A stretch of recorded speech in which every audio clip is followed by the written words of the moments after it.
Today what we're going to be talking about is the 5 major habits that I have found almost every successful person has. Now, the first one, which I think is probably the most important, but for some reason I find that almost every single successful person does this. And Tim Ferriss, in his new book, talks about that he's interviewed hundreds and hundreds of millionaires and billionaires and influencers and some of the most successful people in the world. And the first thing that he says that 85 to 90% of them wake up early and have some sort of morning routine. And so if you just look at some of the people that I was able to find out have morning routines, you have Jack Dorsey, who started Twitter. He wakes up at 5:30 every single morning and he's a multi-billionaire. Richard Branson, who obviously founded Virgin and many companies and is a multi-billionaire as well, says he wakes up at 5:45 every single morning. He actually opens his shutters so that the sun, when it comes into his room and makes him wake up. You also look at Tim Cook, who is the CEO of Apple. He says he wakes up at 4:30 every single morning. You look at Howard Schultz, who's the guy who founded and is the CEO of Starbucks. He wakes up at 5:30 every morning. So the number one thing that I find that most successful people, extremely successful people do is they wake up early and they have some sort of morning routine. And you might ask yourself, why would they wake up early? The reason why is because that's the time where they can focus on themselves. When you go into the office or you go into work, usually you're on someone else's time, whether you own your own business and you're on all of your employees' time, making sure everything's in place and everything's going the right way. Or number two is you're on your boss's time if you work for somebody. So if you have to leave your house at 8 a.m.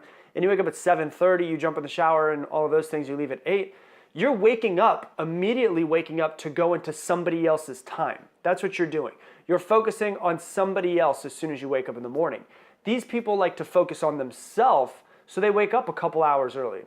They meditate, they do morning routines, they journal, they have workout exercises, they have a routine, so they wake up a couple hours early to work on themselves before they do anything else. It's just like when the plane is going down, they say put the oxygen on yourself first. When you wake up in the morning, focus on yourself first, because that will then make everybody else around you and make your life better as well. So the first thing is obviously a morning routine. The second thing that I found with the most successful people is they are very, very big on not only making goals, but actually writing their goals down. And this is key because 40 years ago, Harvard did a study and they found out that out of everyone that was in their classes or students that were there, only about 3% of them actually wrote their goals down on a piece of paper. Now, some people knew their goals or what their goals were, but not all of them, only 3% of them wrote them down with a piece of pen and paper and wrote it down. And what they found 30 years down the road when they went back and looked at them was that 3% that wrote down their goals were 10 times more successful than the other 97% 30 years down the road.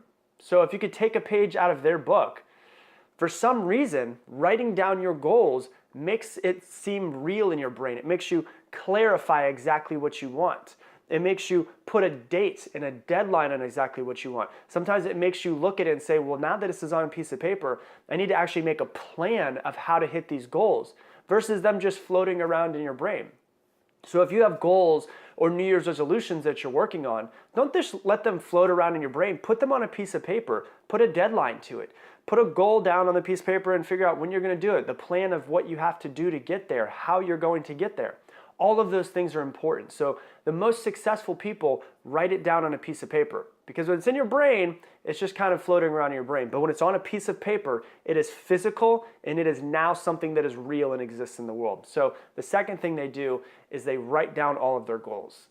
The third thing that I found with most successful people is they have a habit of creating mentors, like going out and actually finding mentors or actually finding coaches to make them be better at whatever it is that they're working towards.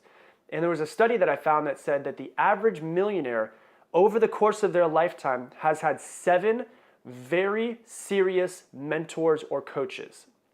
Now, why is that important? Because if you're trying to get really good at something or you're in a certain industry, why not take your time, your money, your energy and invest it into getting a mentor or a coach who's been doing it longer than you? Because here's the thing, they could teach you 20 years of experience of what they've done right, what they've done wrong, most importantly, and they could teach you all of that in a much shorter period of time than it would take you to go out, make mistakes, and learn for yourself. So basically what a coach or a mentor does is it shortens your learning curve. You know, what they learned in 20 years in the industry, you might be able to learn in 2 years. That gives you an extra 18 years to get better at whatever it is that you're focusing on. So if you don't have a mentor, you don't have a coach, ask yourself, how can you find a mentor or coach? Whether that's someone, a lot of people say, I wish I could find a mentor that I don't have to pay for. But when I was 19 years old, I paid $500 a month, which was more than I paid in rent, to have my very first mentor, which at that point in time, I thought I was crazy. My friends thought I was crazy too. But it was the best decision I ever made because it got me to be successful a lot quicker than if I had just tried to go out and figure it out myself. And when you pay to have a mentor versus just having a friend who's a mentor, but when you have a paid mentor, they actually, because of the fact they're accepting your money, they actually feel some sort of responsibility for your success. So they're more likely to help you along the way of success and go out of their way to help you be more successful as well. So the third thing that I found for the most successful people in the world is that they always have mentors and coaches. The fourth thing that I found as far as a habit is positive self-talk. They believe in themselves. They have self-confidence.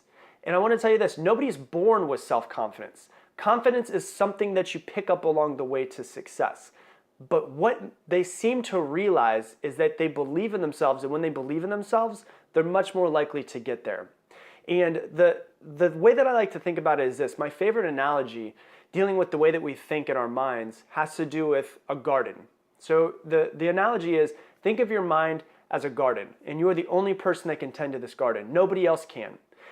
It's impossible to go out and plant strawberry seeds in that garden and expect that somehow you're going to grow tomatoes. It's impossible. You can't put strawberry seeds in the ground and get tomatoes. Just like you can't plant negative thoughts or talk to yourself negatively in your head and expect that you're just going to have positive life or a positive outcome or a positive attitude, right? You have to learn that because let's be honest, most of us are really, really harsh on ourselves. We would never talk to somebody that we love the way that we talk to ourselves in our own heads. That should not be the case though. So when you start to notice yourself talking down to yourself, you need to immediately stop it and replace that thought with something positive. Because at this point in time, if you've been talking down to yourself for a while, it's somewhat of a habit. And the only way to actually break a habit is to stop it as soon as you get into the middle of it. As soon as it starts, you try to stop it as quickly as possible. And what you have to realize is you can't always control your first thought at this point because that's your automatic thought. But you can always control your second thought. So that's something that you need to concentrate on, is to have positive self-talk, to make yourself believe in yourself more than anything else. And the fifth thing that I found for the most successful people in the world is that they read often. The average CEO reads 60 books per year. 60. And we're talking about CEOs. These are people who are already at the top of companies. Read 60 books per year. That's more than one per week. And so if you look back at the past year, how many books have you read this year? If you want to be successful, don't you think you should just take a page out of a successful person's book and follow these 5 steps and go, all right, well, if they read 60 books in a year, maybe I could read once a month. And then maybe after you start going once a month, maybe you decide I could probably do once a week or twice a month, whatever it might be. But you realize if these people are successful, there's steps to being successful. Take a page out of their book and do exactly what they do, right? These people are constant learners. And one of the things my first mentor used to talk about was Kaizen. It's a Japanese word for constant, never-ending improvement.